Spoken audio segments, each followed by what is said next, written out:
Muy buenos días, muy buenas noches, ¿cómo está? Muy buenas noches, Brian, Diego Arturo, ok, Diego también está por ahí, Fabiola, Gianluigi, Giancarlo, Hugo, Jaime, muy buenas noches, Jaime, sí, Jorge también está por ahí, perfecto, Ketty, muy buenas noches, Luis Alberto, Luis Fernando y Rodrigo Alonso, ¿no?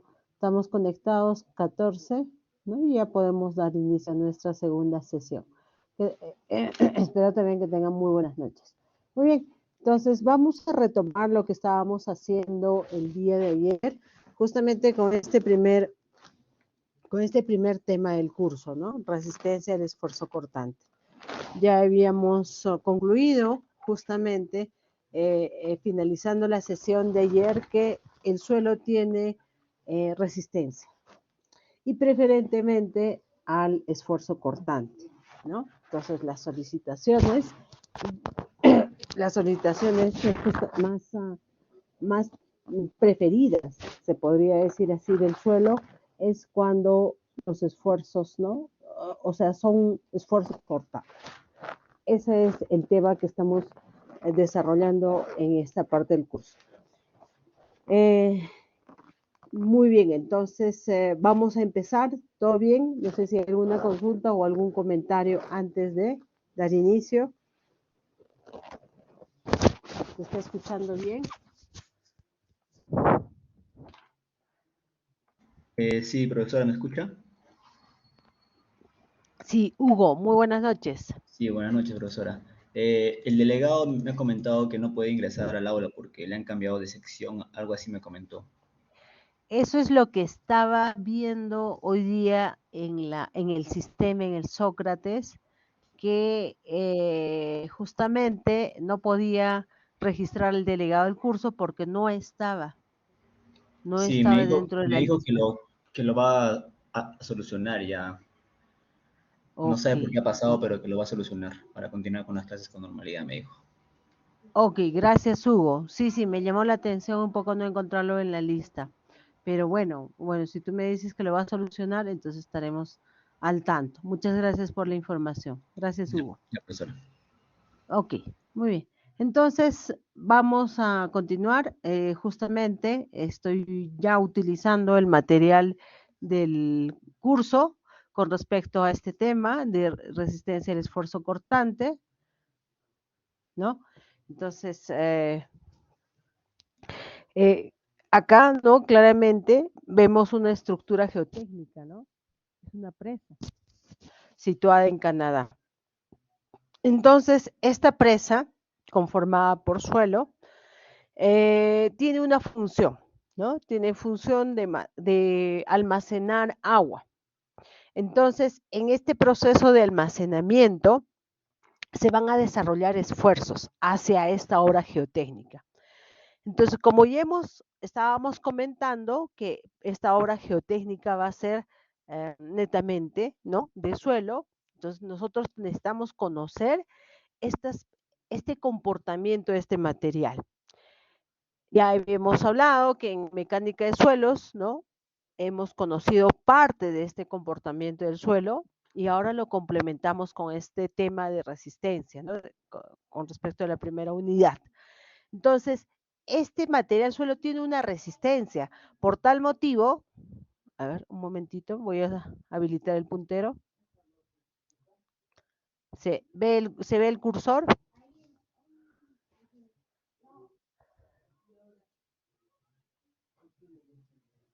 No se ve, ¿no? Un momentito, ahí está. Entonces, eh,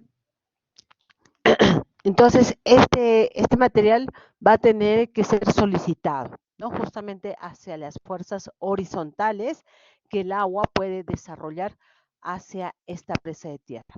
Entonces, el suelo presenta una resistencia, justamente un valor de resistencia, ¿no? Eso es lo que habíamos comentado el día de ayer. Entonces, conociendo ese valor de la resistencia del suelo, podemos diseñar este tipo de obras geotécnicas, ¿no? Claro está que el diseño de una presa de tierra involucra obviamente todos unos conceptos, unas metodologías, ¿no? Y es parte de la geotecnia, si bien es cierto, pero no lo diseñamos dentro del curso, pero sí se puede diseñar. Tiene que responder a un diseño de esta obra geotécnica basado principalmente basado principalmente en función a las características y o propiedades del suelo. ¿De acuerdo? Vamos continuando. Este también es una imagen donde nos puede dar ya a entender que por qué este material o esta zona natural, ¿no? Este talud natural presenta, ¿no? Se ha desarrollado en este terreno es, este evento, ¿no? Este deslizamiento, ¿no? Eh, entonces, si bien ya estábamos comentando el día de ayer con una imagen o con una situación muy similar, es que el suelo en algún momento va a perder su resistencia, ¿sí? Su resistencia no es ilimitada, no es ilimitada. Acá también, miren, esto es una obra geotécnica también, si hablamos del tema de pavimentos, ¿no? Está relacionado con la geotecnia porque la estructura del pavimento está apoyado y también está conformado sobre un material que es el suelo, ¿verdad? Y acá estamos viendo qué pasó en esta vía, ¿no? ¿Por qué la camioneta está, vamos a decir, se ha hundido, ¿no? Se ha hundido dentro de este pavimento, ¿no? Llevar un poco a la reflexión. Si podemos dar alguna conclusión de esta imagen.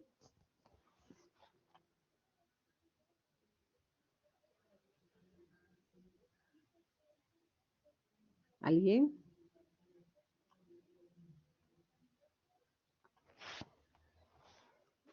¿Qué es lo que ha pasado en esta vía?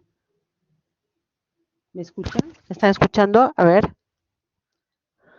Vamos a salir de la presentación. De repente por ahí. Sí se me escucha, ok. Salí de la... Ya, ok. Gracias. Les comentaba o les estaba consultando si tienen o qué es lo que ha pasado, ¿no? O cuál ha sido el origen de este problema en esta vía. ¿Podrían dar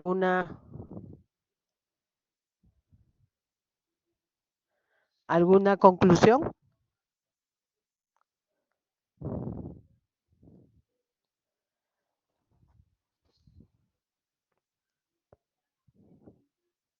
Muy bien, efectivamente, acá ya con un término más propio, ¿no? Podríamos asociar este evento a lo que es la licuación de suelos, ¿ya?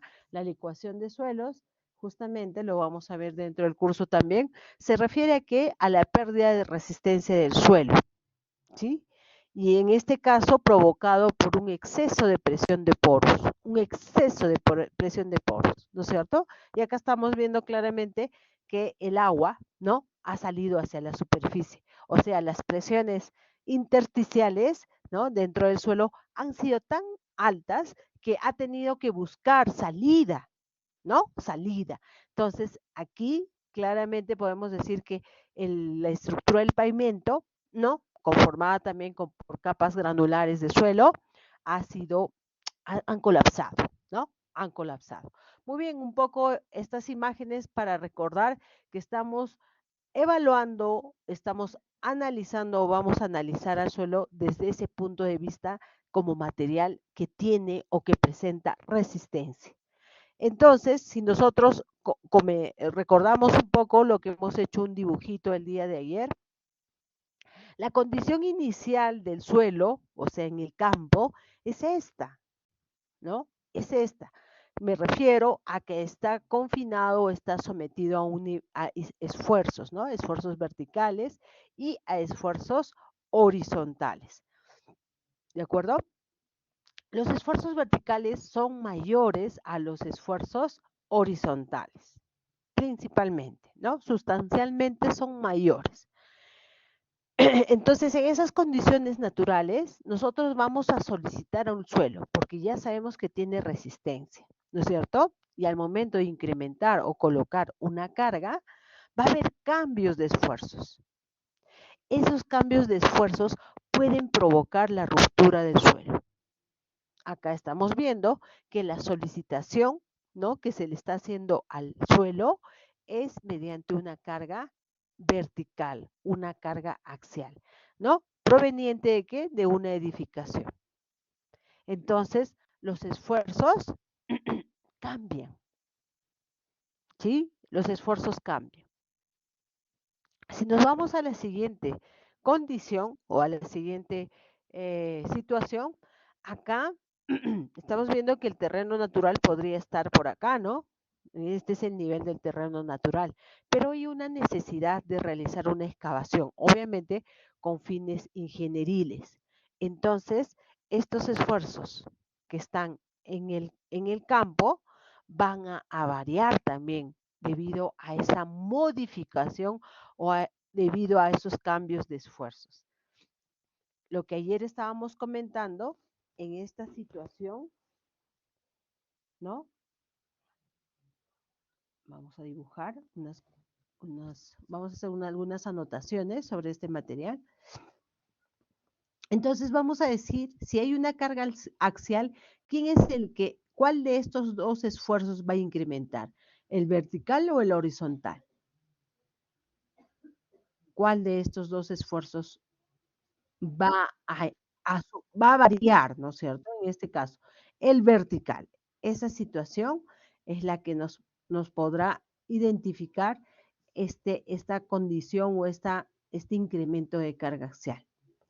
Y en esta condición de lo que es la excavación, los esfuerzos también que están en condiciones naturales, si hablamos de este elemento suelo, ¿no? De este elemento suelo, vamos a decir que hay también cambio de esfuerzos. ¿Quién varía? ¿El esfuerzo vertical o el esfuerzo horizontal?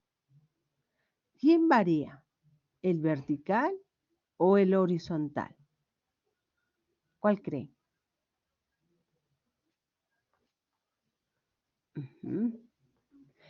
El horizontal, ¿no es cierto? El vertical también podría variar, pero en este caso, si hablamos que estamos retirando material mediante una excavación, entonces justamente los esfuerzos horizontales son los que van a percibir o van captar esa variación, porque le están desconfinando, ¿no? O sea, le están retirando material, ¿no? Material. Entonces, en esta condición, podemos decir que el esfuerzo horizontal es el que varía principalmente, ¿no? Disminuye estos esfuerzos horizontales, disminuye, ¿de acuerdo?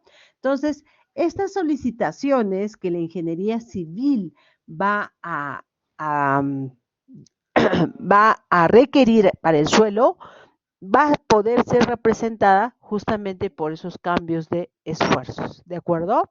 Por ahí es que nosotros estudiamos este tema de resistencia al corte. Entonces, si ya comenzamos a enfocarnos qué es lo que vamos a ver dentro de este tema, ¿no? Vamos a definir lo que es el concepto de resistencia al corte, vamos a identificar el criterio de ruptura de los suelos, que también nosotros ya lo hemos identificado, ¿no? Ayer también lo vimos. Vamos a conocer los tipos de ensayos de laboratorio para determinar justamente la resistencia al corte del suelo. Ayer también los hemos mencionado. Y también vamos a identificar las condiciones geotécnicas para la aplicación de la resistencia al corte. O sea, ¿qué quiere decir con esto? Las condiciones en campo, obviamente cuando están referidas con el suelo, mm, tienen situaciones, ¿no?, propias.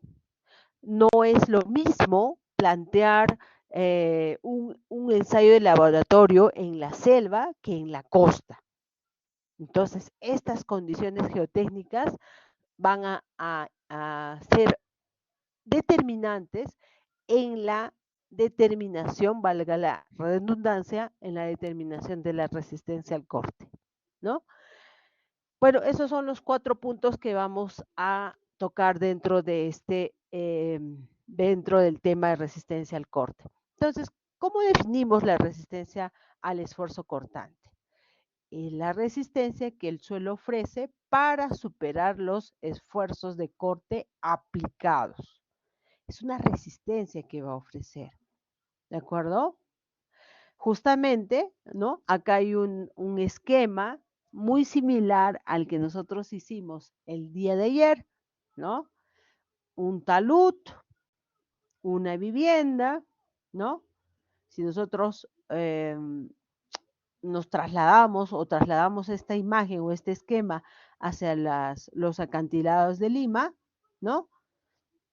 Hacia las edificaciones de la Costa Verde, esas edificaciones pueden causar inestabilidad con respecto al terreno natural, podrán causar inestabilidad. ¿Qué dice? Sí, ¿no es cierto? Muy bien, Luis Fernando, porque nosotros hemos escuchado, tenemos conocimiento de la situación justamente que ocurre dentro de lo que es la Costa Verde, ¿no? Lo que, lo que se desarrolla dentro de la Costa Verde. Por ahí es que muchas de las edificaciones necesitan o requieren soluciones geotécnicas para superar esa inestabilidad, ¿verdad? Muy bien, esta vivienda o esta edificación puede causar inestabilidad.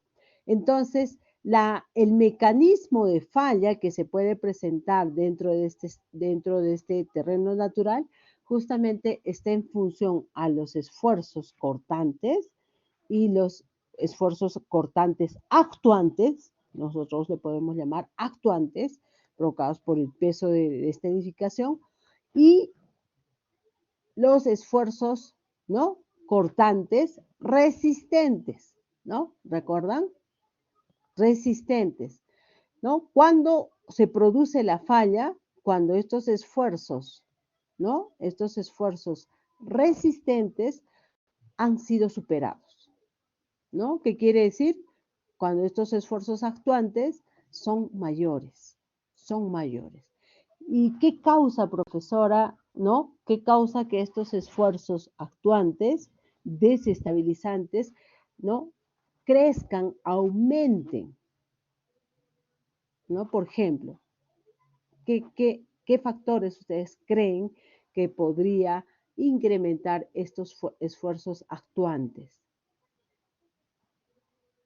Que lo estoy poniendo con rojito, ¿no? ¿Qué creen?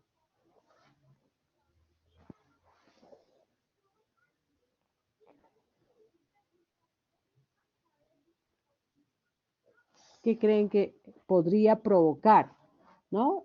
Que los esfuerzos actuantes aumenten, desestabilicen un terreno natural, ¿no? Con una pendiente que en este caso le llamamos, ¿no? Le llamamos talud. ¿Los leo o los escucho?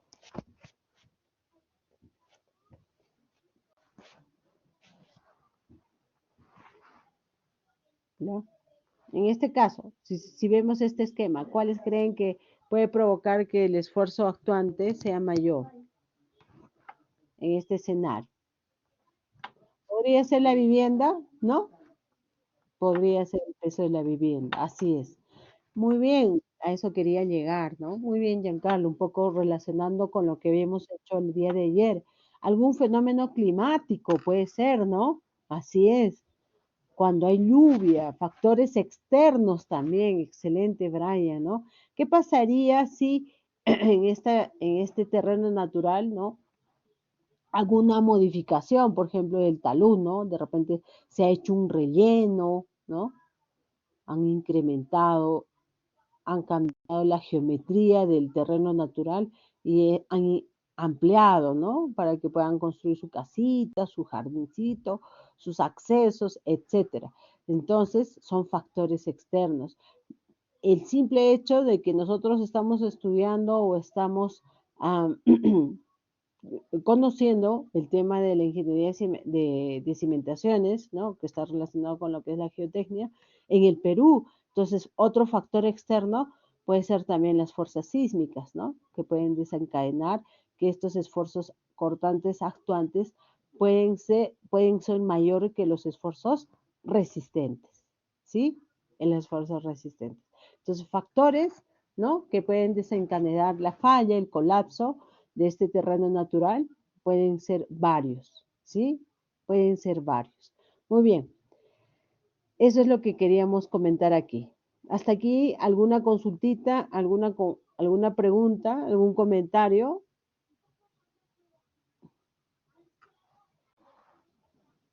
Entonces vamos a estudiar al suelo como un material que tiene una resistencia, ¿no? Esa resistencia que va a ser ofrecida para superar los esfuerzos de corte aplicados. ¿De acuerdo? ¿Sí? ¿De acuerdo? Ahí está, ahí todo bien. Estamos repasando nomás. Ok, perfecto. Gracias, Rodrigo, ¿no? Si quieren también pueden poner los emoticons de acuerdo, en desacuerdo, ¿no? Todo es válido. Así es. Perfecto. Ujú. Ya, muchas gracias. Vamos entonces, continuamos entonces, ¿qué es lo que tenemos dentro de lo que es nuestro material de clases, ¿no es cierto? Entonces, es muy importante también ya reconocer que la resistencia al corte del suelo, ¿no? Es debido a la movilización de la resistencia en el contacto entre las partículas, ¿sí? Entre las partículas. Ese va a ser el mecanismo que el suelo va a desarrollar para poder ofrecer una resistencia, porque sabemos que el suelo está conformado por partículas sólidas, por vacíos y por vacíos, bueno, prácticamente, vacíos y la parte sólida, ¿no? Las partículas, los granos. Cuando en este suelo o en este material o elemento suelo, lo que lo estoy haciendo en macro, yo voy a aplicar alguna carga, tiene que desarrollarse una interacción, va a haber un reacomodo. Entonces, esa resistencia justamente está relacionada por la movilización entre el contacto entre sus partículas.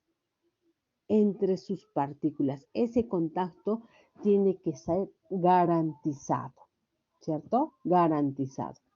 Entonces, acá nos dice, ¿no? Que la resistencia al cortante, la resistencia al esfuerzo cortante del suelo es función de dos componentes. Resistencia entre partículas, que depende de la fricción entre partículas, ¿no? Y, eh, y resistencia por superposición. Esta es una resistencia adicional causada por la diferencia de tamaños de partículas. Y específicamente está relacionado, ¿ya? Está relacionado con lo que es la trabazón, con lo que es la trabazón, la superposición. Porque es diferente que un suelo suelto con muchos vacíos, ¿no? Con muchos vacíos, ¿no?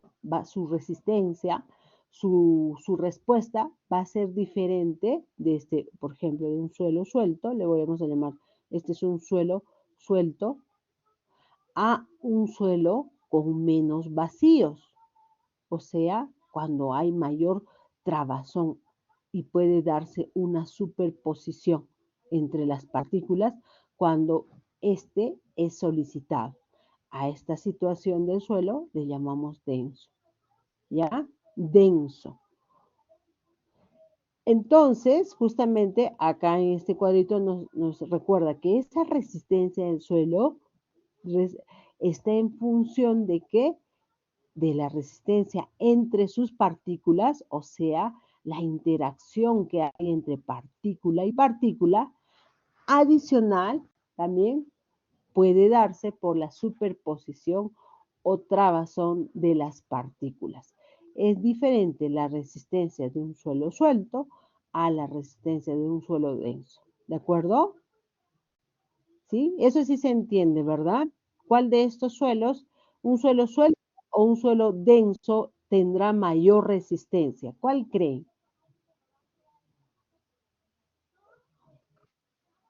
Un suelo Denso. denso. Ok, no hay duda alguna, ¿no es cierto? Excelente. ¿Por qué, profesora? ¿Podría explicarlo? Por ejemplo, podría ser una pregunta así media conceptual. ¿Por qué creen que es un suelo denso o presenta mayor resistencia?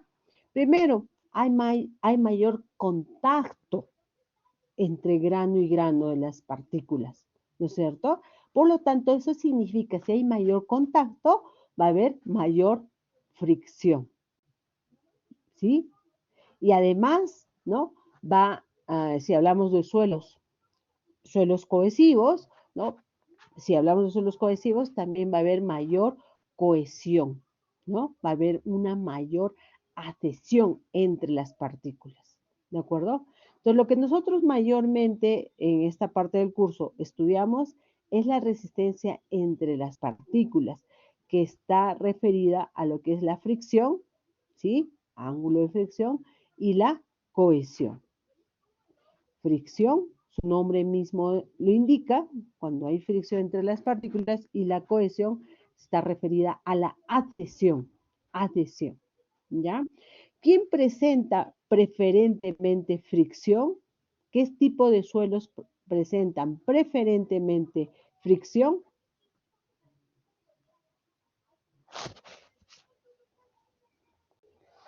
¿Qué suelos creen que presenta preferentemente fricción? Muy bien, así es, las gravas, los suelos granulares. Y nosotros habíamos estudiado que dentro de lo que es suelos granulares está la grava y la arena.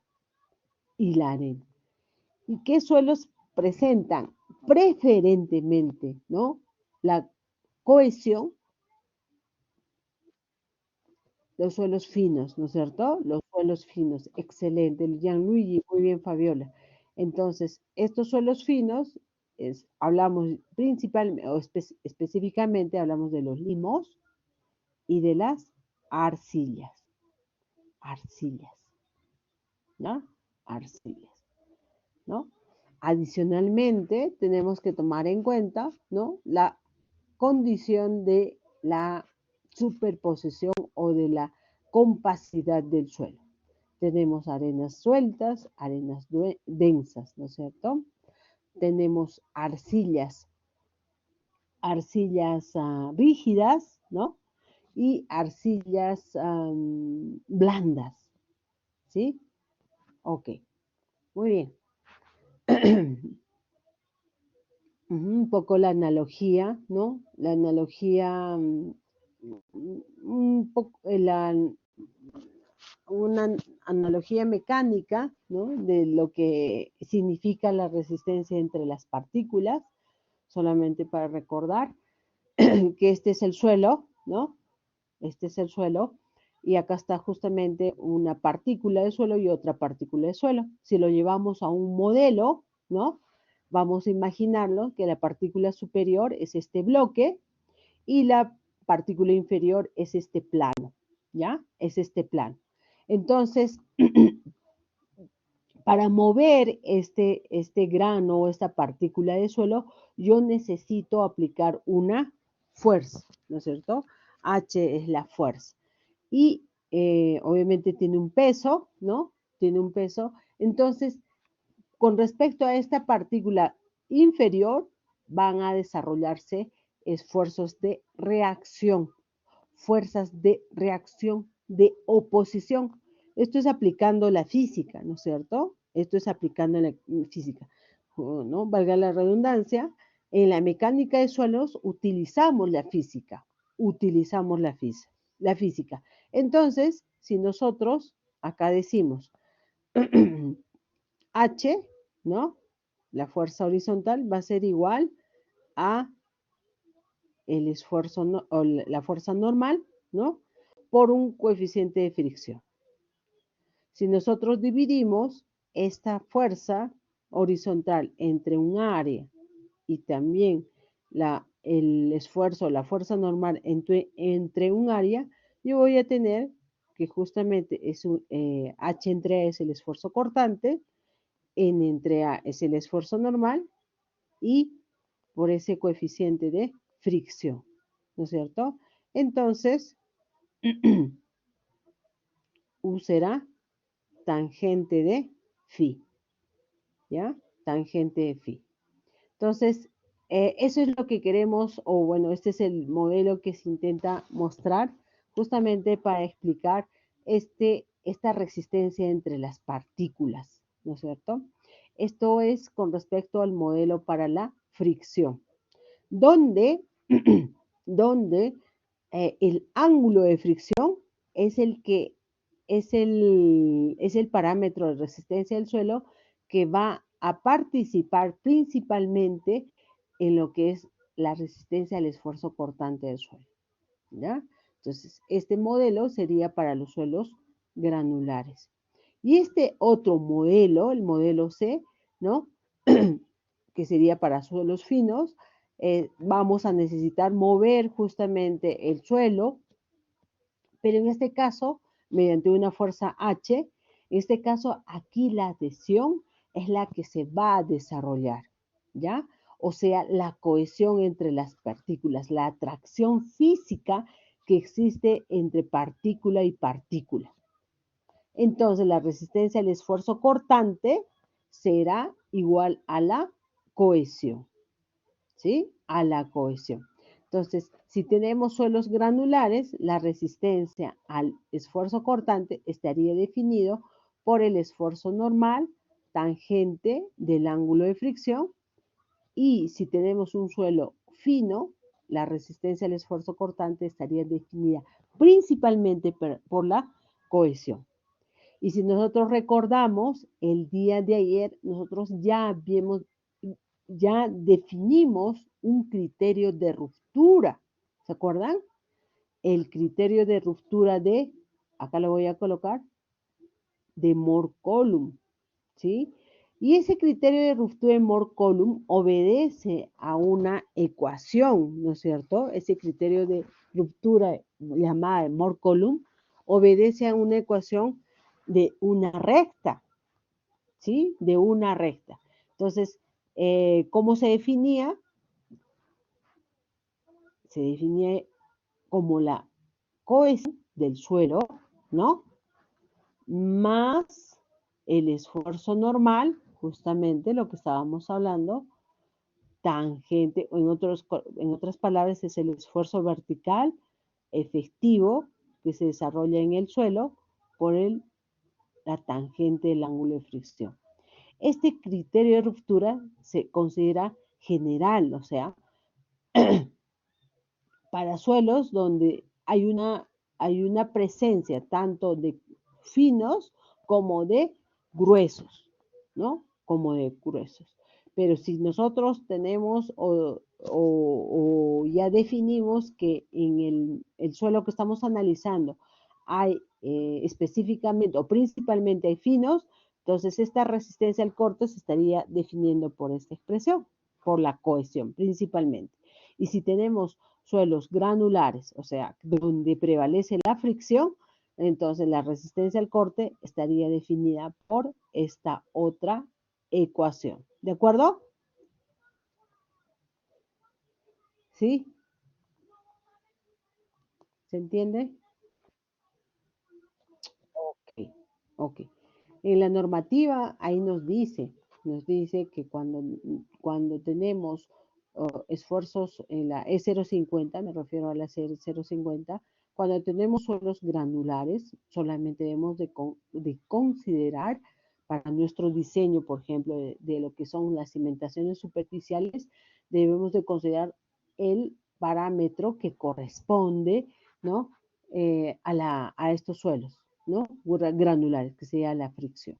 ¿Ya? Llegado el momento lo vamos a identificar dentro de la norma. Muy bien.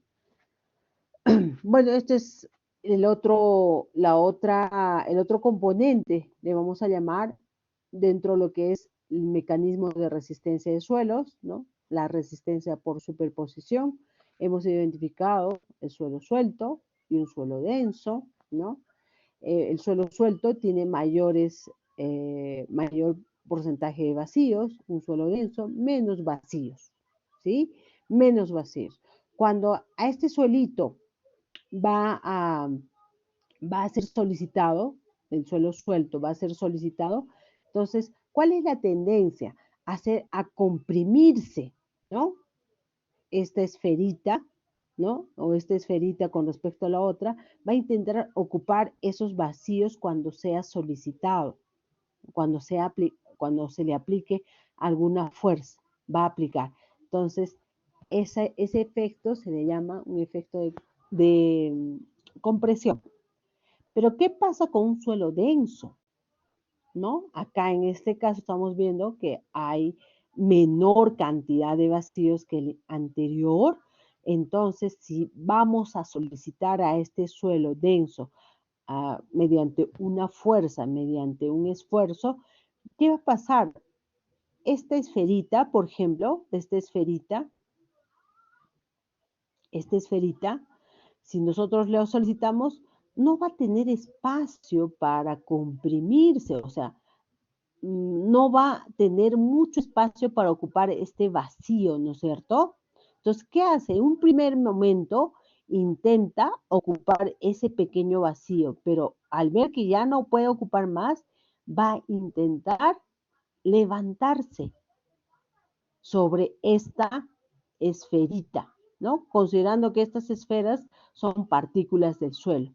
Entonces, ¿qué va a pasar? Si yo lo coloco aquí, ese, esa esferita sobre esto, entonces, ¿qué va a pasar? Va a intentar incrementar el volumen del suelo, ¿ya? El volumen del suelo. Entonces, justamente en este caso de un suelo denso, existe un trabajo adicional para superar la trabazón entre partículas, provocando una expansión volumétrica llamada dilatancia. Dilatancia. Vamos a ver cómo es que se desarrolla, por ejemplo, las envoltorias, ¿no? O envolventes de falla para un suelo suelto y para un suelo denso, ¿ya? Muy bien. ¿Hasta ahí alguna consulta?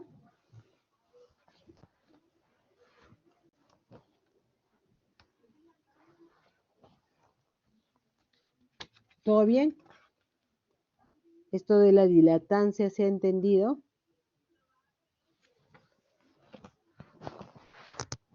Muy bien. Entonces, a ver, ¿están ahí? ¿Me están escuchando? Ok, Luis Fernando, si se escucha, muchas gracias por la confirmación. ¿Se ha entendido? Este efecto de la trabazón.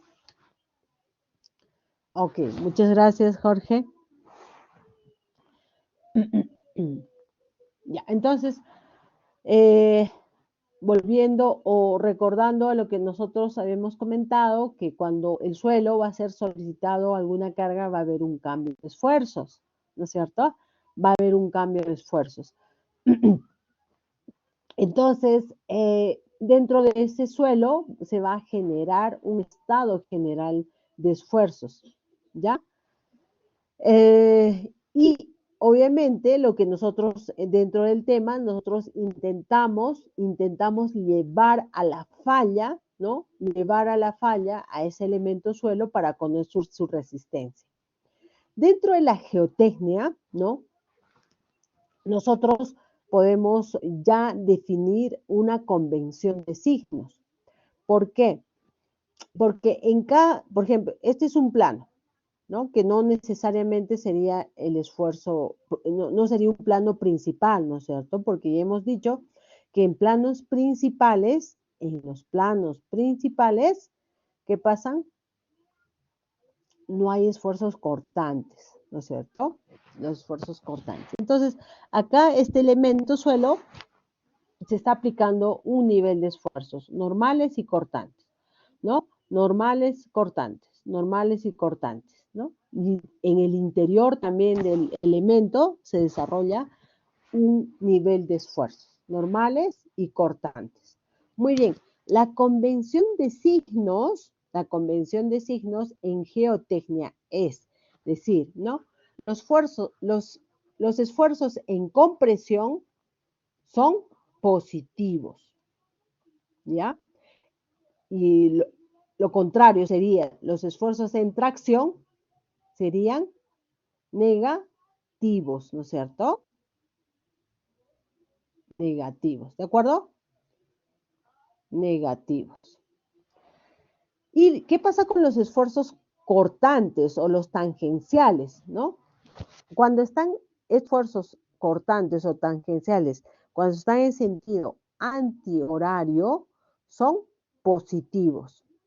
Si están en un sentido horario, ¿no? Serán negativos, ¿de acuerdo?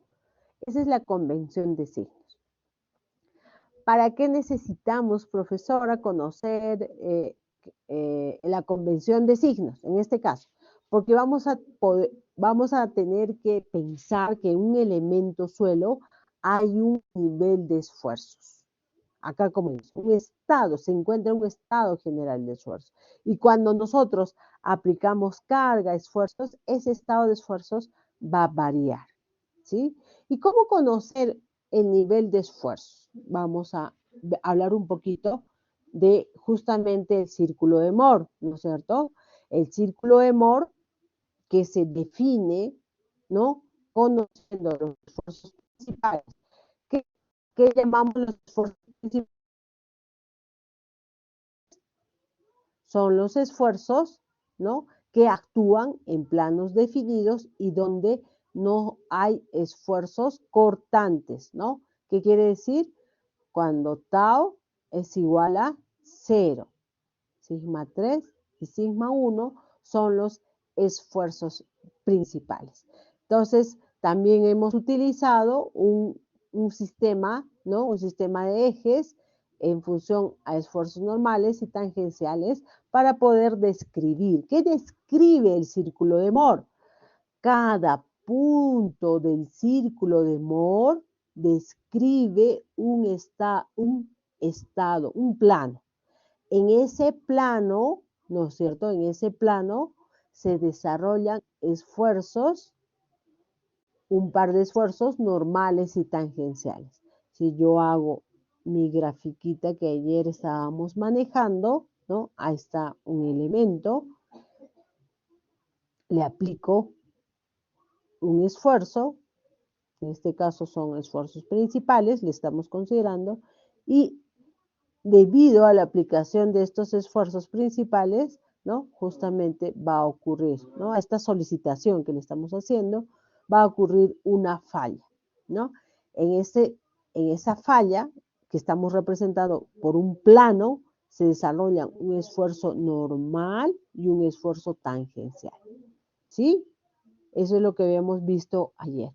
Entonces, esta forma o este método que tenemos a la mano, que es el círculo de Moore, nos puede ayudar para conocer justamente el estado de esfuerzos que se puede producir en cualquier plano, en cualquier plano. Y nuestro interés es conocer justamente en el plano de falla, ¿no es cierto? Si consideramos que este es el plano, ¿no? El punto del círculo de Moore que está representando el plano de falla, ¿sí? ¿De acuerdo? ¿Hasta ahí todo bien?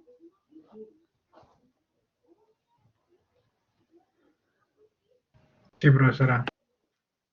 Ok, muy bien. Entonces, a ver, y un último punto, vamos a hablar ya, vamos a hablar de antes de hablar del método del polo, vamos a hacer un pequeño ejercicio, ¿ya? Para poder conocer los esfuerzos en un plano, O de repente, teniendo esfuerzos que no son principales, quiero conocer los esfuerzos principales.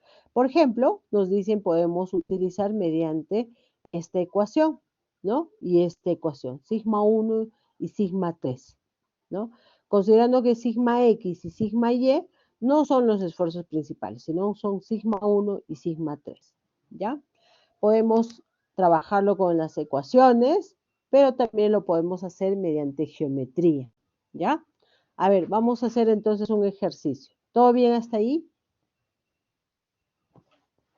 Algo sencillito como para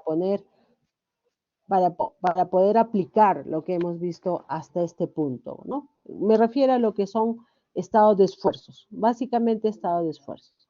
Muy bien, entonces vamos a colocar lo siguiente. Ok, vamos a calcular los esfuerzos principales.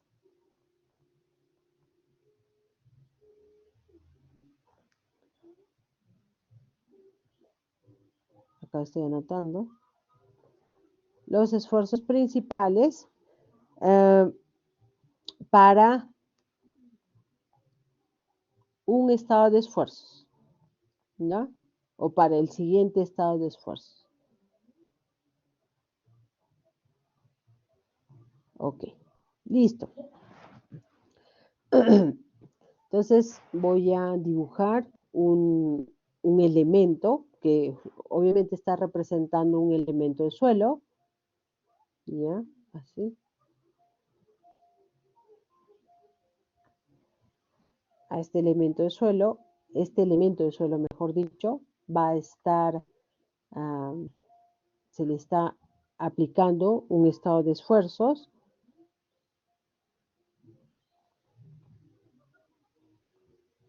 Así, ¿de acuerdo?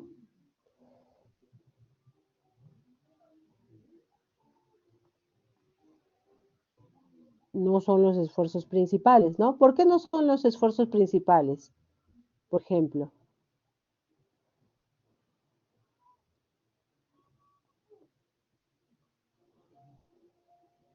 No le poner unidades, solamente así.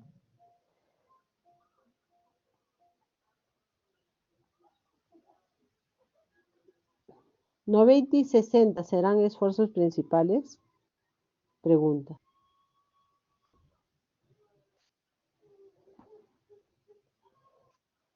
No, ¿no es cierto? No, no son los esfuerzos principales. Muy bien. ¿Por qué? Porque los esfuerzos principales justamente actúan en planos donde no hay cortantes. Y acá estamos viendo que este esfuerzo en Y, ¿no? Perdón, en X, tiene también, ¿no? Esfuerzos cortantes, ¿no? Este esfuerzo normal, mejor dicho, este esfuerzo normal también está en un plano donde hay esfuerzos cortantes, entonces no se podría considerar los principales. Entonces, si nosotros utilizamos, ¿no?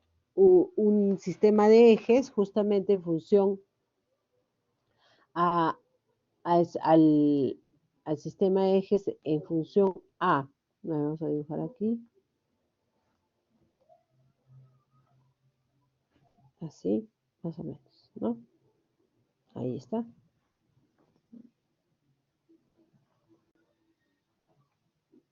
Ya, ahora sí. Entonces vamos a colocar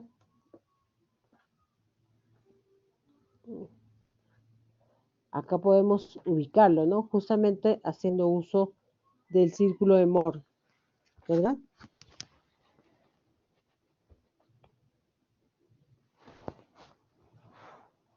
O también podemos utilizar las expresiones que hemos visto, ¿no?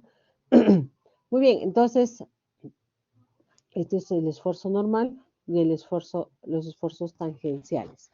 Entonces, ¿qué es lo primero que tenemos que dibujar? Este puede ser el plano A, ¿no? Plano A. Y este puede ser el plano B. A ver, con otro colorcito para que se pueda identificar. Este le voy a llamar plano A. Y este puede ser el plano el plano B, ¿de acuerdo? Entonces lo que vamos a hacer es dibujar, ¿no? Estos valores, tanto del plano A y el plano B. ¿Cómo describimos una circunferencia? Pregunta. Mediante puntos, ¿no es cierto? ¿Cuántos puntos podría describir una circunferencia?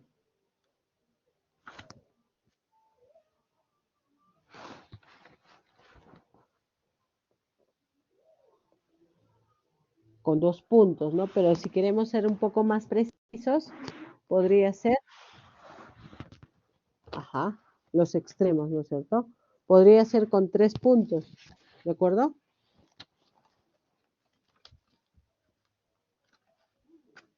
¿Sí? Ok. Vamos entonces a graficar nuestro estado de esfuerzos. Ok, entonces vamos a decir, ok, acá tenemos los valores, colocamos acá los valores, ¿no?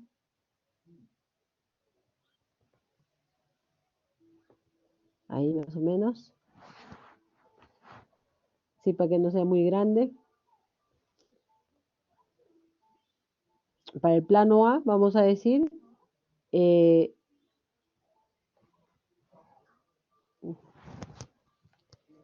¿cuáles serán los esfuerzos principales, no? Eso es lo que queremos hallar. Gráficamente, a ver, vamos a insertar a ver, antes. Acá está. En A le vamos a poner acá 10, 20 o 20. Ya, así vamos a ponerle 40, 60, 80 y 100, ¿de acuerdo? Que no vamos a necesitar mucho. Acá está, hasta 80 nomás le vamos a poner. Y en Y vamos a tener igual, ¿no? Esos mismos valores. 40, 60, vamos a poner un poquito. Ajá, acá está, ya.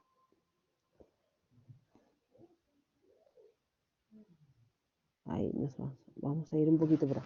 Ok, ahí también. Cada 20 estoy haciendo, ¿no? Cada 20. ¿Qué nos dice la convención de signos para lo que es la geotecnia, ¿no? Para el plano A, cuánto estaremos representando, ¿no? ¿Sí? ¿Todos me están siguiendo? ¿Sí, chicos? Esto estamos haciendo, ¿no? Estamos representando un estado de esfuerzos, ¿no? Mediante un método gráfico que es el círculo de Moore, ¿sí? Ya, ok. Entonces, ahí están los esfuerzos normales y los esfuerzos tangenciales, ¿sí? Los esfuerzos tangenciales. Entonces, para este planito, que nosotros le estamos diciendo A, le vamos a representar el esfuerzo normal y el esfuerzo tangencial, ¿de acuerdo? Recordando esa convención de signos, ¿no es cierto? Recordando esa convención de signos. En compresión, positivo, y cuando es en sentido horario, ¿no es cierto? En este caso estamos hablando de nosotros tenemos, sí, el mismo sentido va a ser negativo, ¿no? Y cuando está en sentido antihorario será positivo. Eso recordando, ¿ya? ¿Todo bien?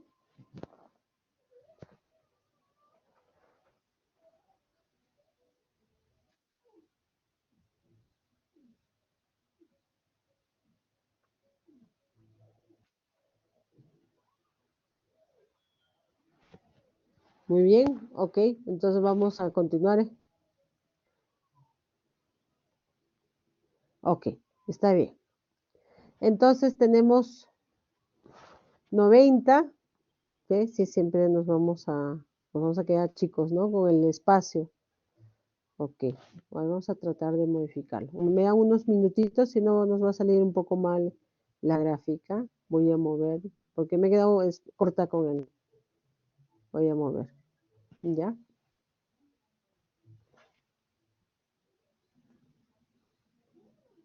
Ahí creo.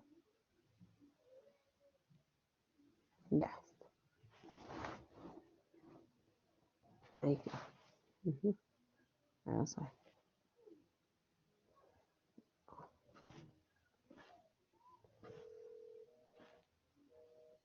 Ahí nomás, más pequeño también las.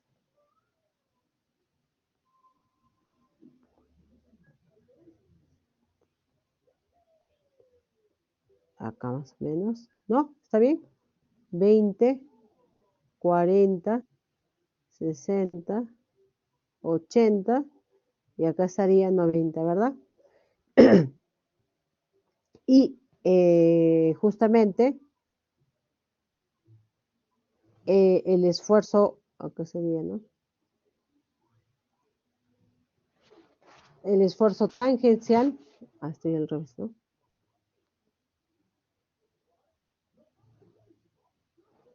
Ya me perdí. Ya me perdí. A ver, aquí.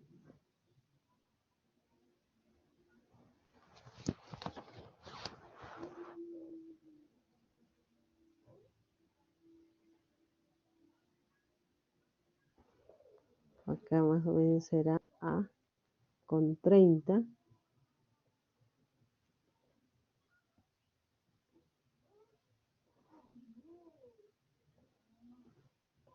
Acá 20, 40. Ok, más o menos así, ¿no es cierto? Y el plano, a ver, para el plano A, ¿lo escribimos al plano A? ¿Está bien acá? 20, 30. Y para el plano B, no, estoy mal, disculpen. Sería así, ¿no? Estoy mal, disculpen chicos. Acá 30, ¿no? Negativo porque estamos en sentido horario, ¿sí? Así es. Gracias, 90 menos 30.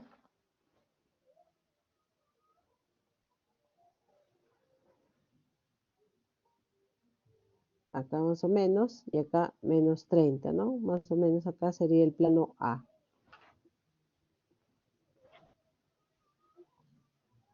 ¿Sí? Con coordenadas 90, menos 30. ¿De acuerdo? Y para el plano B, entonces tendríamos justamente el valor de 60, ¿no? Positivo en este caso, 20, 40, 60 y con 30, ¿no? Más o menos por aquí.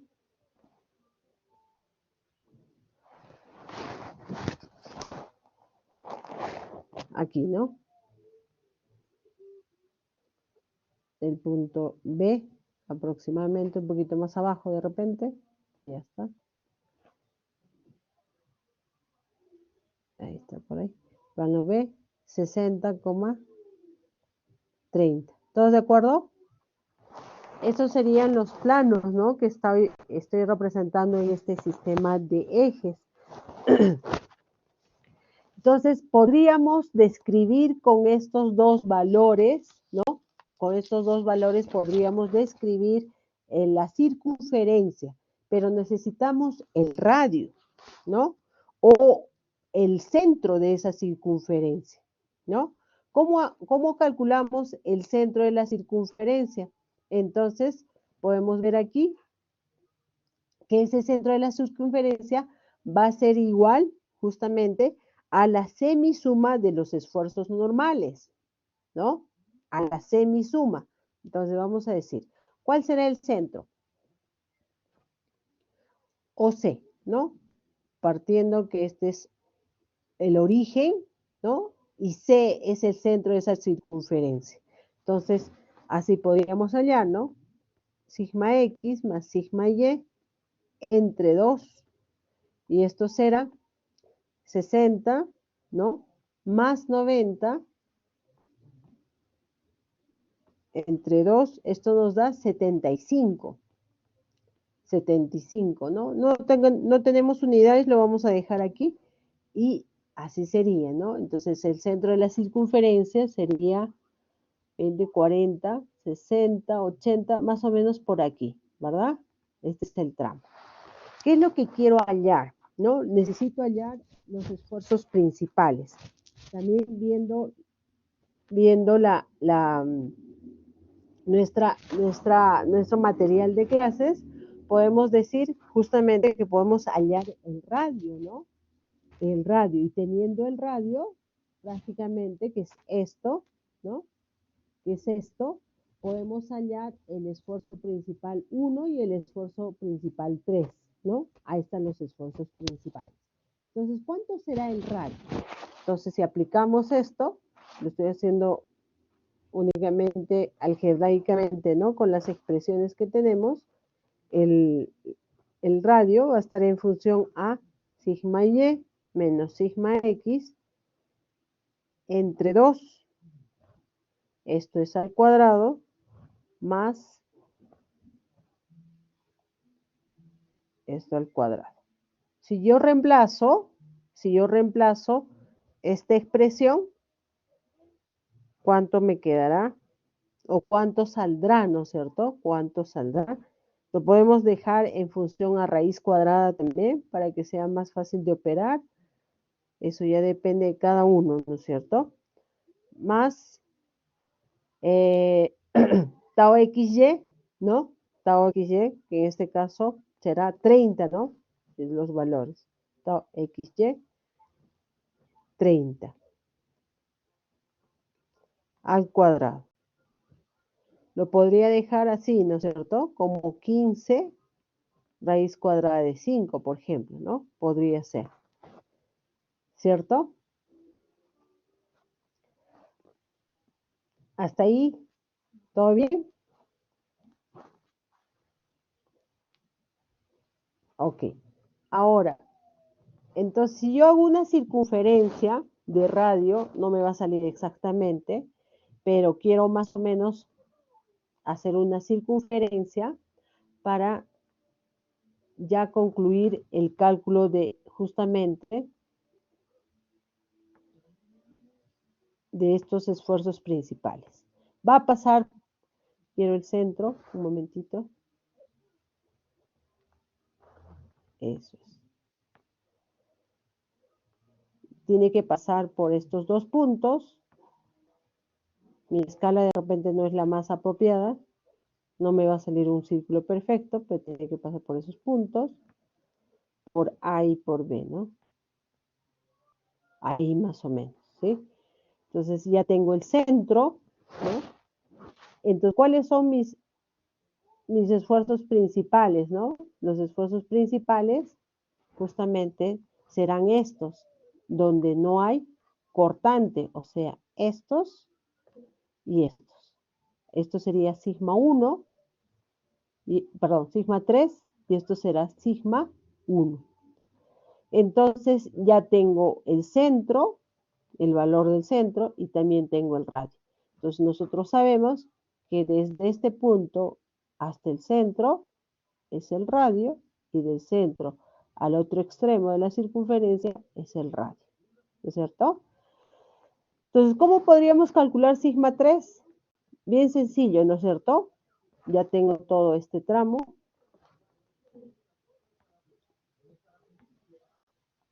Será OC, ¿no? Y eso será, entonces sigma 3 será OC, ¿no? ¿Y qué le voy a quitar? Le quito este segmento que es el radio.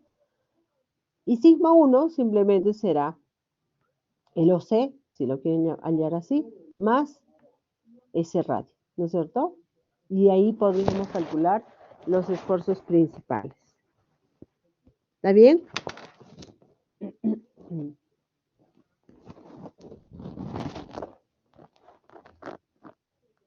No sé cuánto sale. Bueno, tenemos acá, así nos saldría, ¿no? 75 menos 15 raíz de 5. Podríamos dejarlo así, claro. Y si es que nos dan algunas unidades, ahí utilizamos las unidades. Y sigma 1 será, o C, ¿no? 75 más más 15 raíz de 5, ¿no? Así sería, ¿no? No nos han puesto las unidades. Ok, 41.45 y 108.54. 41.45 y el otro, ¿cuánto era? Se me fue. 108, ¿no?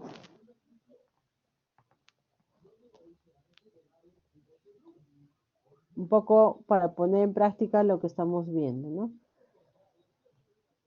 Bueno, si estos son kilopascales, nosotros, entonces nuestras respuestas también tendrá que ser en kilopascales. Y los, um, esos son los esfuerzos principales. ¿De acuerdo?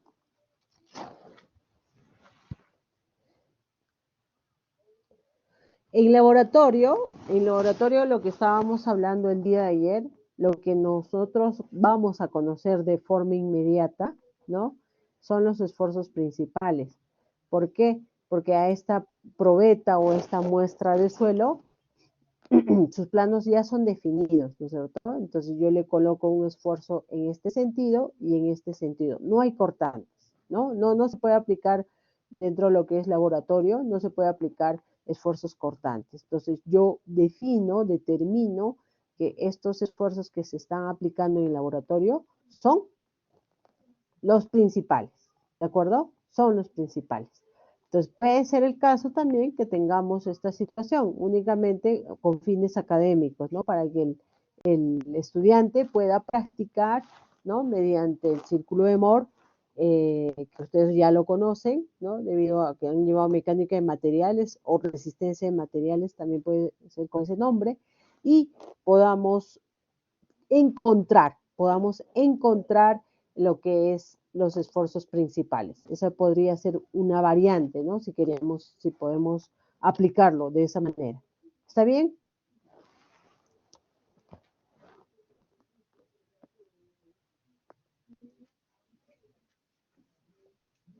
Oh, muy bien.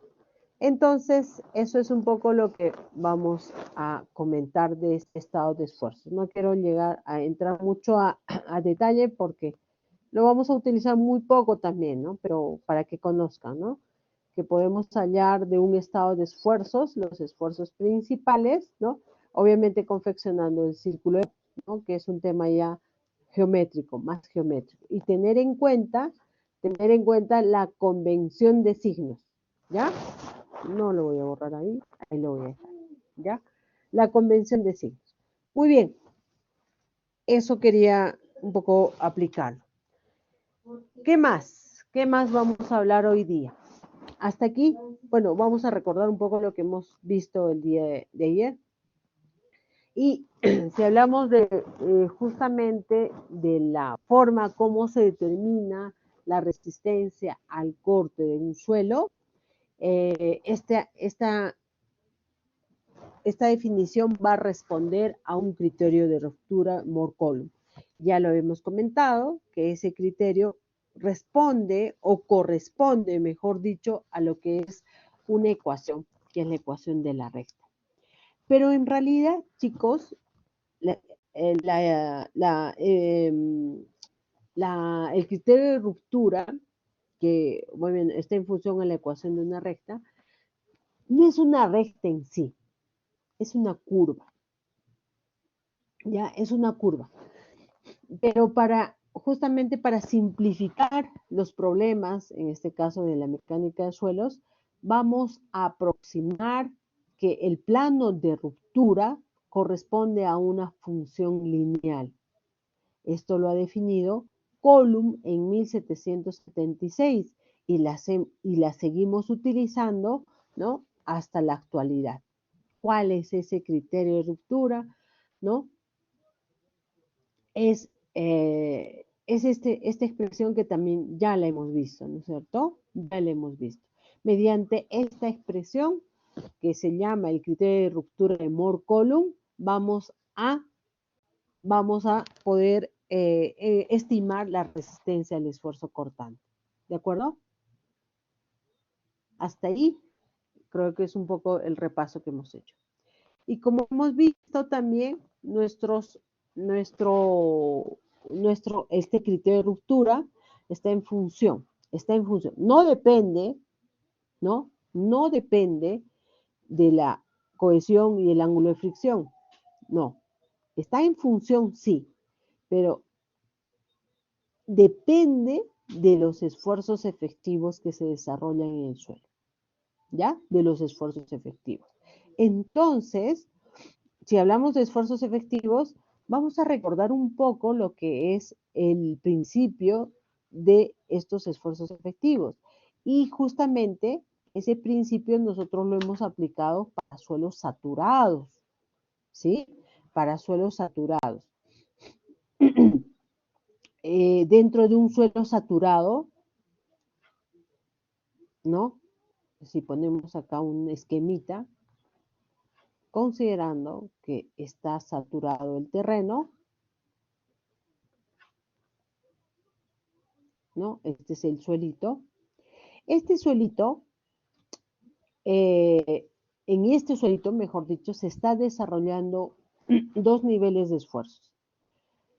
Los esfuerzos debido a los granos, ¿no es cierto? A los granos, la interacción entre grano y grano y la presión del agua, ¿no es cierto? Ahí está. Entonces, la sumatoria de estos dos niveles de esfuerzos que se desarrollan en este elemento suelo, le llamamos el esfuerzo normal total o el esfuerzo geostático para un punto, ¿no es cierto? Para un punto. Ahí está, a una profundidad. Entonces, pero quien en realidad va a desarrollar esa resistencia son las partículas sólidas. ¿Por qué?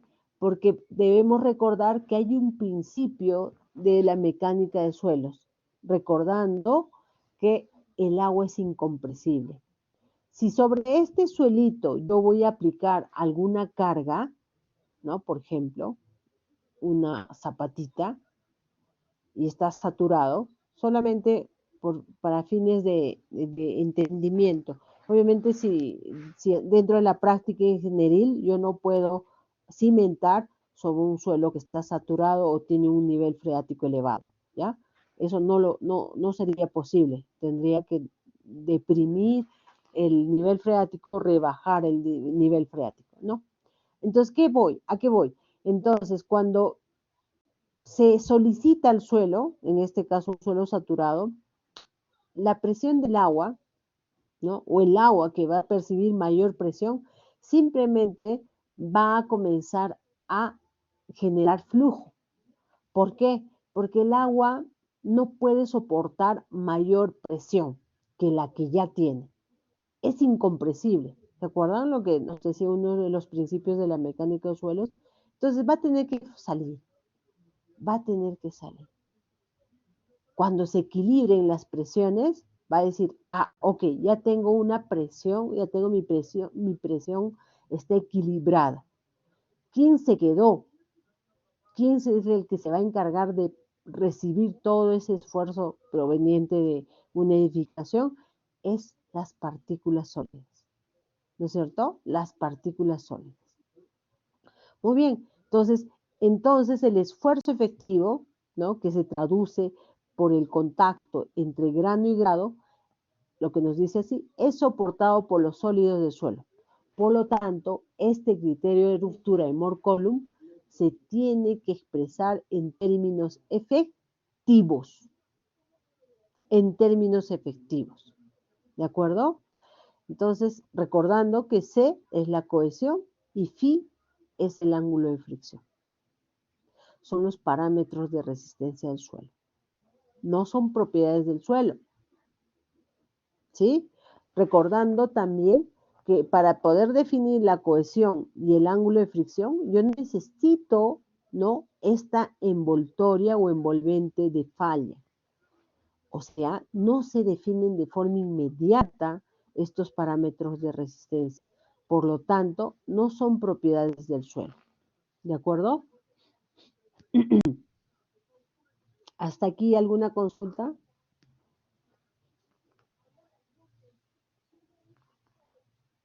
¿Están ahí todavía?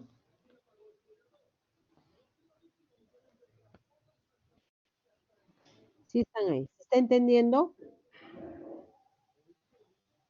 Ya, perfecto. Muchas gracias por la confirmación. Ok, a eso iba a ir también, Ketty. Muchas gracias. Vamos a explicar también qué son esos puntos A, B y C. Entonces, este punto, por ejemplo, A, podría estar representando una condición del suelo donde se está desarrollando un nivel de esfuerzos, porque ya hemos dicho que en un plano, ¿no? En un plano interno del suelo se desarrolla un esfuerzo normal y un esfuerzo tangencial, ¿no es cierto? Entonces, cada punto, por ejemplo, en este caso el punto A, me está representando eso, un estado de esfuerzo normal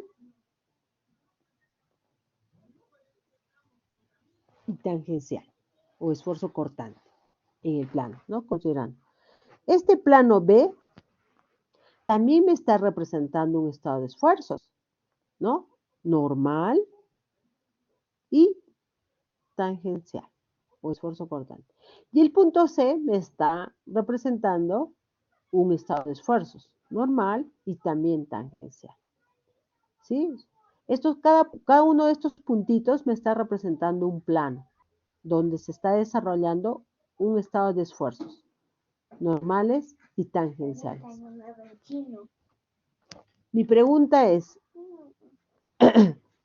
¿cuál de estos planos me representa que el suelo no ha fallado, no ha alcanzado su límite, su máxima resistencia? ¿Cuál de estos planos? ¿El plano A, el plano B o el plano C? El plano A, ¿no es cierto? ¿Por qué, profesora? ¿Por qué el plano A? Porque está por debajo de esta envoltoria o envolvente de falla. Y el plano B y el plano C, obviamente, me indican, el plano B está sobre la envolvente de falla, ¿qué quiere decir? Que ha alcanzado su límite. Y obviamente el plano C ya me está indicando que en esta situación los niveles de esfuerzos son ya superiores a, a que ocurra una falla. Son superiores, ¿sí? Son mayores inclusive. Entonces, ¿cuál es la zona segura para el suelito? En verde lo voy a colocar. Serán todos los niveles de esfuerzos por debajo de la envolvente de falla. Por debajo de la envolvente de falla. Entonces, con estos valores de esfuerzos, yo debo de considerar los diseños, porque son la zona segura. ¿Está bien? Eso quería un poco también comentarles, ¿no es cierto? Entonces no podemos diseñar nuestras obras geotécnicas, ¿no? Con valores correspondientes a esfuerzos para el plano B o para el plano C. No, imposible, ¿no es cierto? Tenemos que siempre tomar en cuenta el margen de seguridad o los valores más seguros. Y esos serían todos los valores que están por debajo de la envolvente falla, ¿no? ¿Está bien?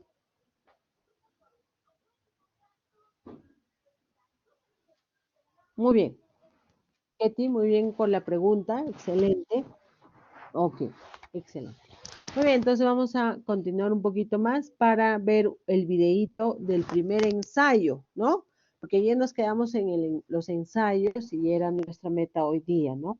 Pero vamos a verlos uno. Ok, voy a avanzar un poquito. Y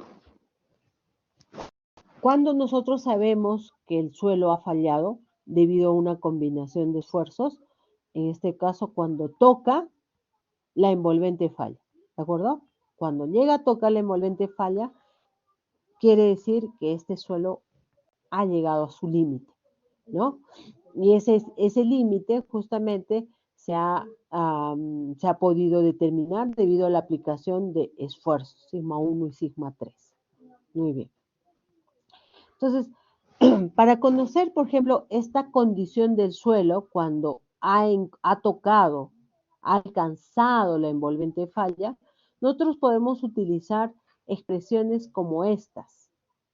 Por ejemplo, y eso sería bueno que lo anoten ahí dentro de lo que es nuestros cuadernos de apuntes, ¿no? Si cuentan con ello, ¿no? Por ejemplo, acá nos dicen, ¿no? Esta expresión que está sombreada me indica que los esfuerzos principales, ¿no? En el momento de la falla, de la falla, pueden ser determinados con esta expresión. Y justamente acá tengo también los parámetros de resistencia del suelo, ¿no? Podríamos decir que esta expresión está relacionando el momento de la falla. El momento de la falla. ¿Ya? Aquí. Y ahora también vamos a hablar cuando se dice que son esfuerzos totales y cuando se dice que son esfuerzos efectivos. Se dice que son esfuerzos efectivos solamente por nomenclatura cuando tienen estos apóstrofes. Y cuando se dice que son esfuerzos totales cuando no tienen estos apóstrofes. ¿Sí? ¿Cuál es la diferencia entre uno y otro? Y recordando lo que también ya lo hemos visto, ¿no? El esfuerzo efectivo va a ser igual a ¿qué? Va a ser igual al esfuerzo total menos la por opresión. Menos la por opresión. O sea, en este caso, acá utilizamos los esfuerzos efectivos porque hay una generación de exceso de por opresión. En este caso, no hay ese exceso de por opresión. ¿Ya? A ver, le voy a colocar. Se genera en lo que son efectivos, esfuerzos efectivos, o lo que hablamos términos efectivos, es porque se ha generado exceso de por opresión. Se generó exceso de por opresión. Por opresión. Y en este caso no se genera exceso de por opresión. Ahora lo vamos a entender un poquito mejor. No se genera exceso de por opresión. En otras palabras,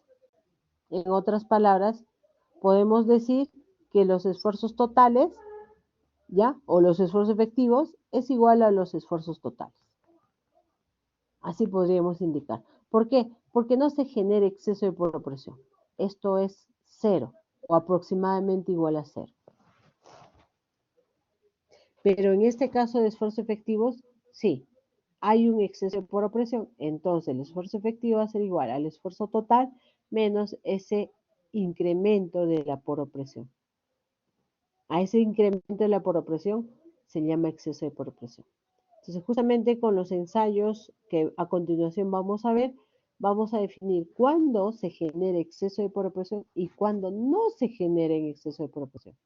Ustedes ya tienen más o menos ganado, ¿no? O aprendido un poco de lo que es este término de exceso de por opresión. ¿Recuerdan? En mecánica de suelos hablábamos de este término de exceso de por opresión. ¿Cuándo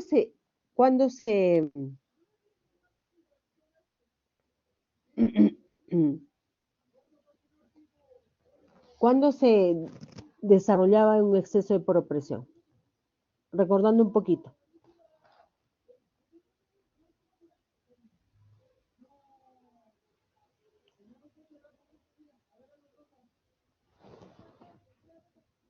¿Se acuerdan, chicos?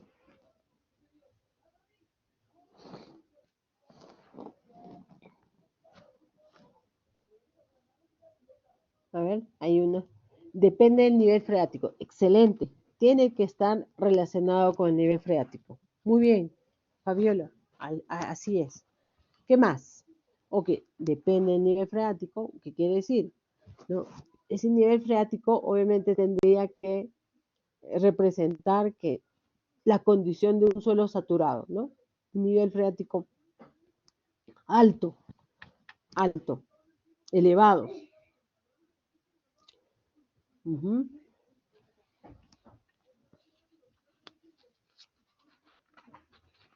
¿Qué más? ¿Algo más recuerdan de este punto de cuando se generaba exceso de poropresión? Recordando únicamente.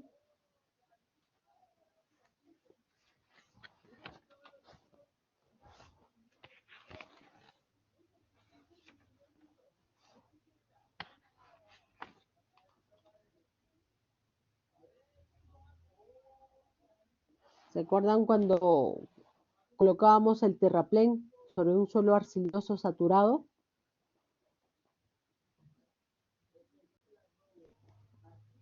A ver, vamos a un poquito dibujar acá.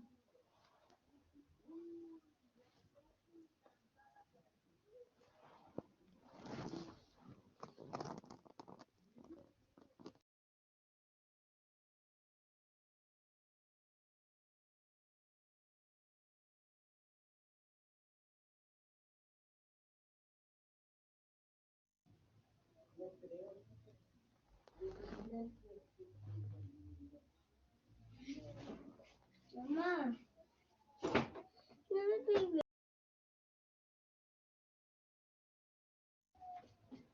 Muy bien, bien, a ver, un poco recordando, ¿no? Acá yo tenía un suelo arcilloso saturado, ¿no? Un poco recordando este término del exceso de poropresión. Vamos a aprovechar este tiempito. Suelo arcilloso, ¿no?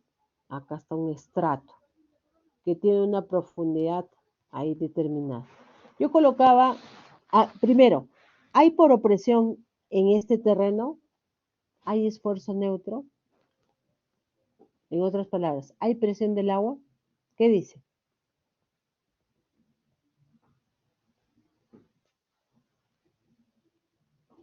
Claro que sí, ¿no es cierto? ¿Sí? ¿Todos de acuerdo? Hay, ¿no? Hay presión de agua. ¿Por qué? Porque estamos hablando de que el terreno se encuentra, ¿no? Completamente, el suelo se encuentra completamente saturado. Entonces, por lo tanto, ¿no? Hay presiones intersticiales. Hay, ¿de acuerdo? En esta condición natural, yo voy a plantear la construcción de un terraplén. ¿Qué es un terraplén? Es una obra geotécnica cuya finalidad justamente es alcanzar los niveles de rasante de la vía o simplemente incrementar, ¿no? La plataforma también, ¿no? El ancho de la plataforma necesitamos un terraplén. Ok, este es un terraplén. Obviamente va a haber cambios en los esfuerzos del suelo, pero ¿quién es el que primero percibe este incremento de esfuerzos? Porque este terraplén va a incrementar un nivel de esfuerzos del terreno, dentro del suelo. ¿Quién es el primero en que experimenta, que alerta que algo está pasando?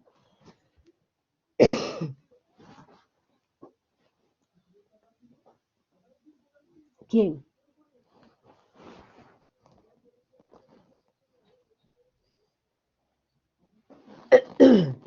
¿Quién va a soportar en primer lugar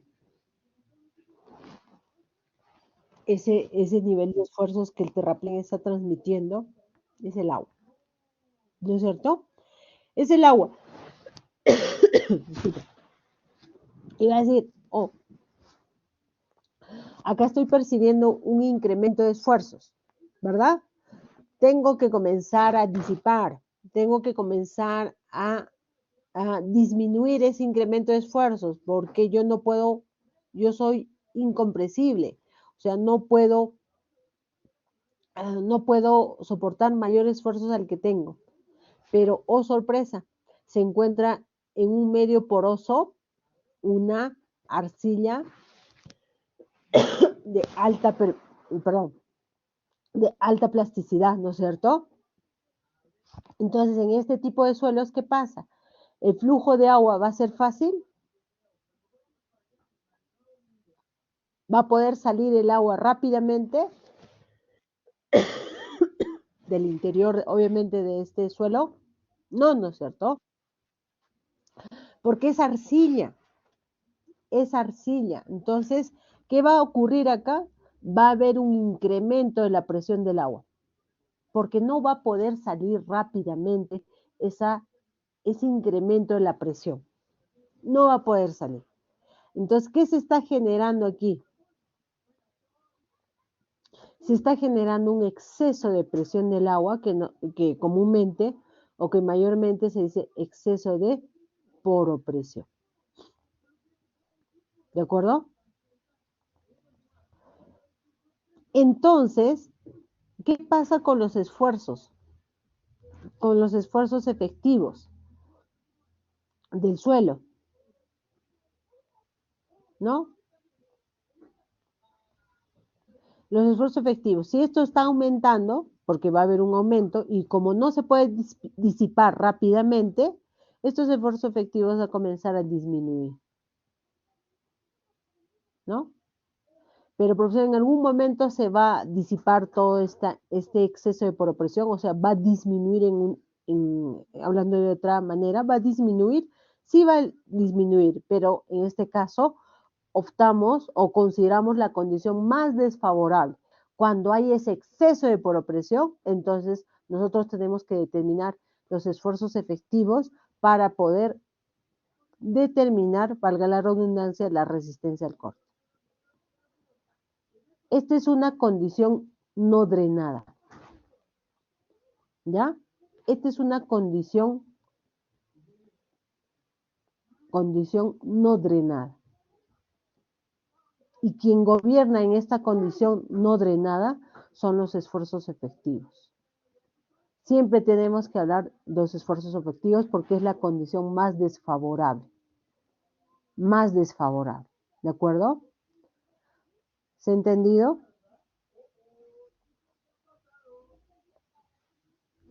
¿Sí? Ya. Ok. ¿Qué pasaría si cambiamos el escenario? ¿Ya? Vamos a cambiar el escenario. ¿A qué me refiero? Ya no va a ser arcilla, va a ser otro tipo de suelo. Le voy a considerar una arena y todavía le voy a poner bien graduada. ¿Está bien? Todos de acuerdo con esta nomenclatura, ¿no? SB2. Arena bien graduada. ¿Ya? Suelo saturado. Arena está saturada. ¿De acuerdo? Se coloca, acá vamos a generar. Entonces se coloca, esta es la condición inicial, ¿ya?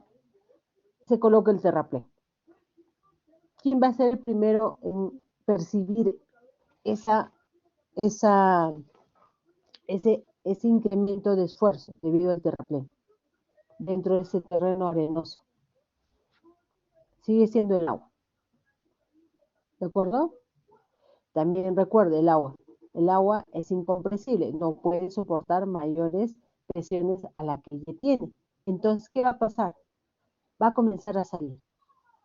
Podrá salir rápidamente el agua, esa presión del agua va a poder disiparse, disminuir rápidamente dentro de este suelo arenoso. ¿Qué dice?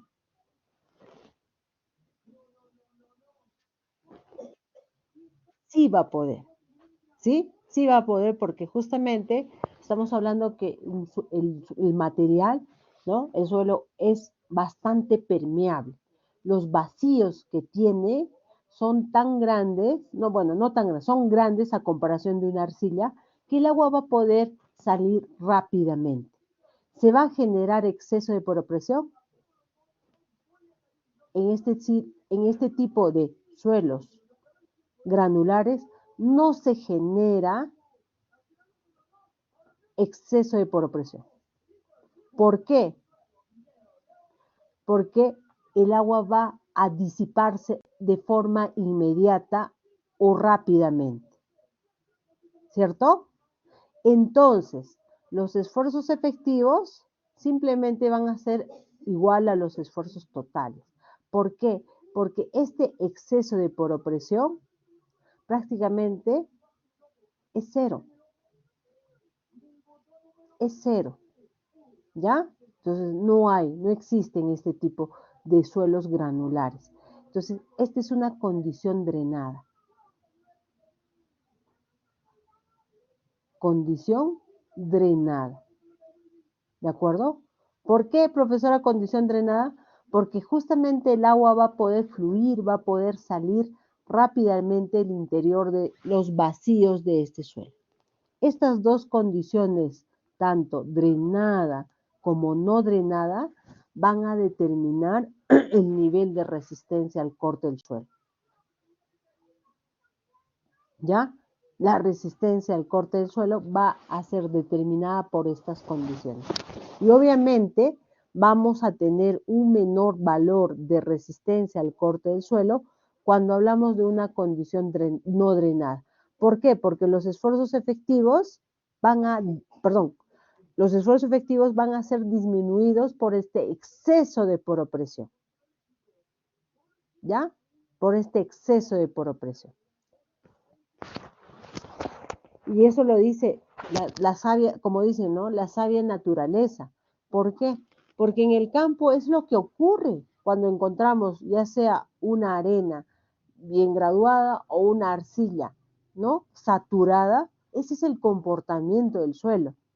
Y lo que hacemos en laboratorio es tratar de representar esa condición con los ensayos.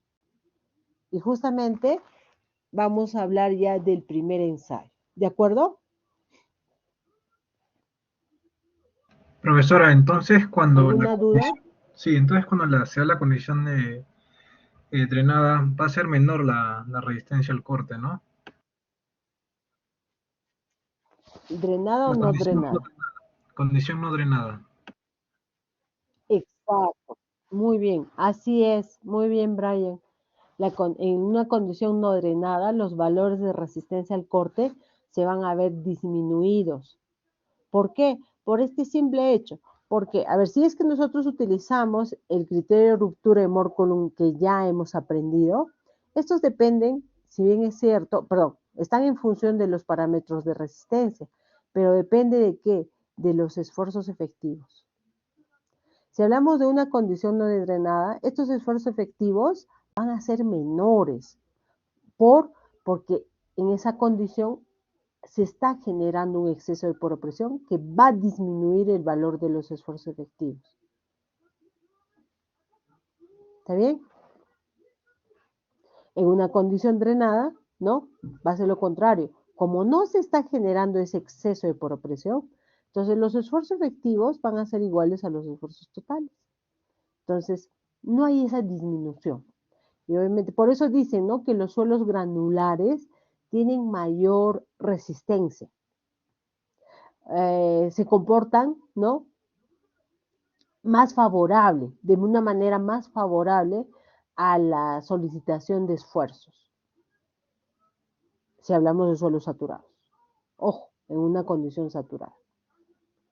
Y es lo que nosotros analizamos en lo que es la resistencia al esfuerzo cortante.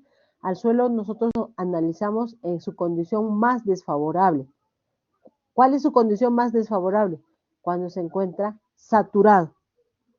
Saturado, lo que es pregrado, ¿no? No siempre se analiza en una condición saturada, pero a nivel de pregrado, nosotros sí analizamos el estudio, lo hacemos en las condiciones saturadas del suelo. ¿De acuerdo? Brian. Sí, profesora. Perfecto.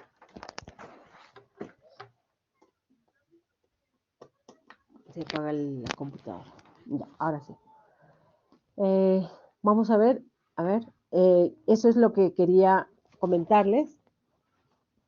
Cuando tenemos generación de exceso de poropresión, la resistencia al corte del suelo va a estar comandada, va a estar gobernada por los esfuerzos efectivos.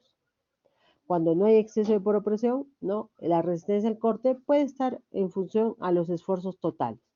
Eso es lo que quiere decir acá, ¿no? Por los esfuerzos efectivos y esfuerzos totales.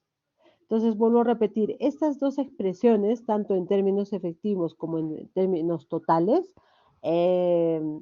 nos ayudan a determinar los esfuerzos, ¿ya? Los esfuerzos del suelo en la falla, así como sus parámetros de resistencia, justamente en este puntito, ¿no? En ese puntito.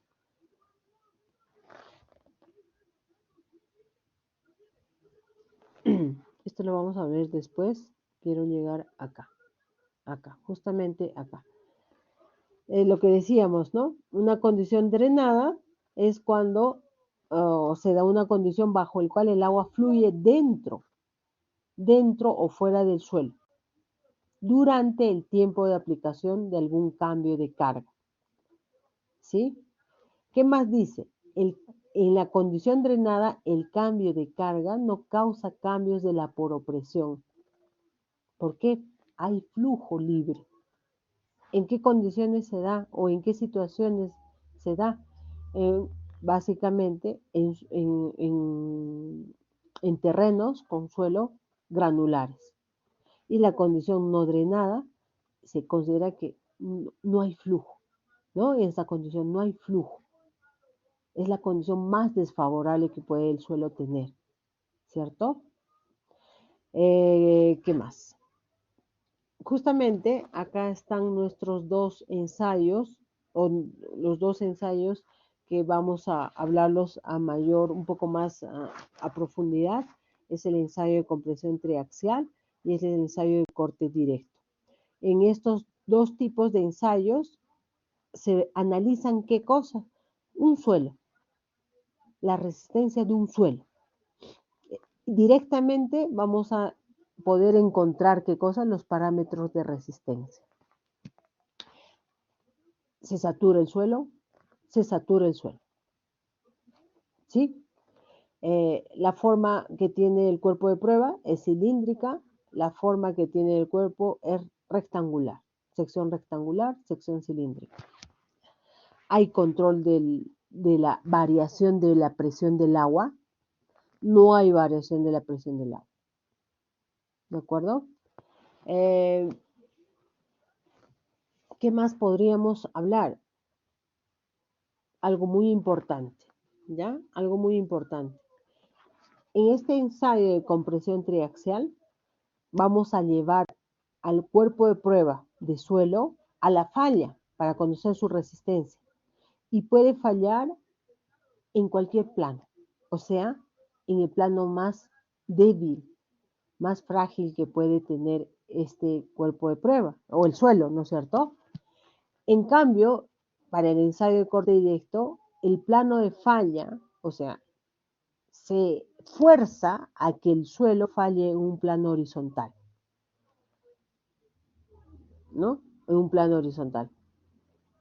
Más económico, más caro. Más rápido, lleva más tiempo, ¿no? Así hay ventajas y desventajas entre un ensayo u otro, ¿no? Se recomienda para temas de investigación realizar, ¿no?, ensayos de compresión triaxial, ¿sí? Ensayos de compresión triaxial. Entonces quería mostrarles el videíto justamente que habíamos visto o que había compartido. ¿Han podido revisar el enlace que les he compartido? ¿Está acá? Sí, está acá. Acá, miren, dentro de lo que es dentro de lo que es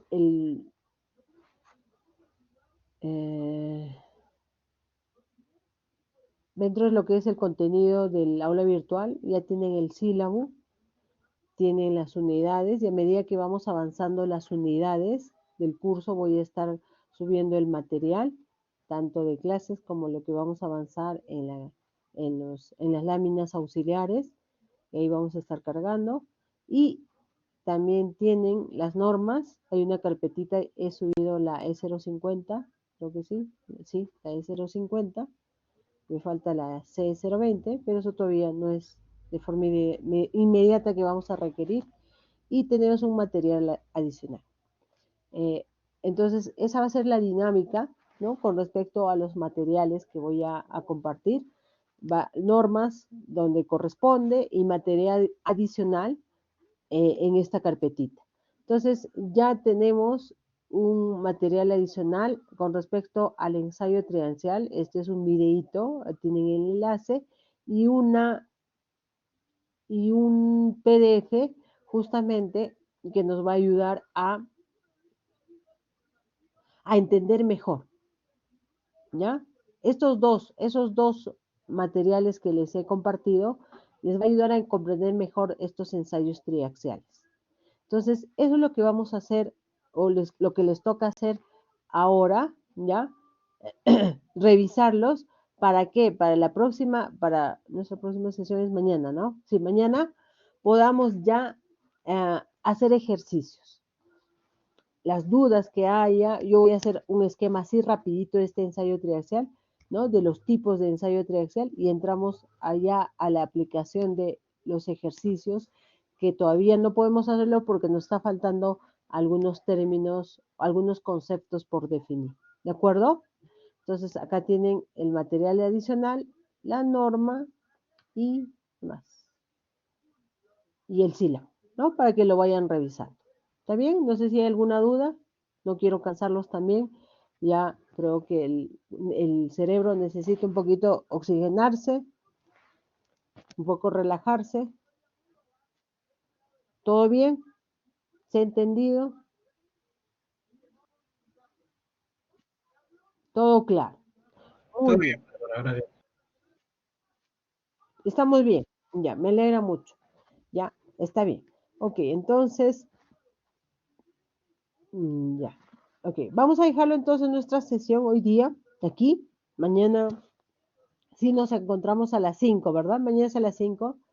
Entonces vamos a hacer así con 2 intervalos de repente para que también ustedes no se cansen, ¿ya? No se cansen y ya pues hacemos más ejercicios. Vamos a hacer mucho más, mañana sí. Las 2 primeras horas seguramente vamos a terminar la parte teórica y lo que sigue va a ser más ejercicios, ¿ya? Voy a colgar los ejercicios propuestos y a medida que vamos avanzando, ahí vamos cogiendo para que ustedes también lo tengan dentro del aula virtual. Muy bien. Eso sería todo por hoy día. Vamos a terminar nuestra sesión aquí. Muchas gracias y hasta mañana. Hasta mañana. Excelente. Gracias a todos. Hasta mañana.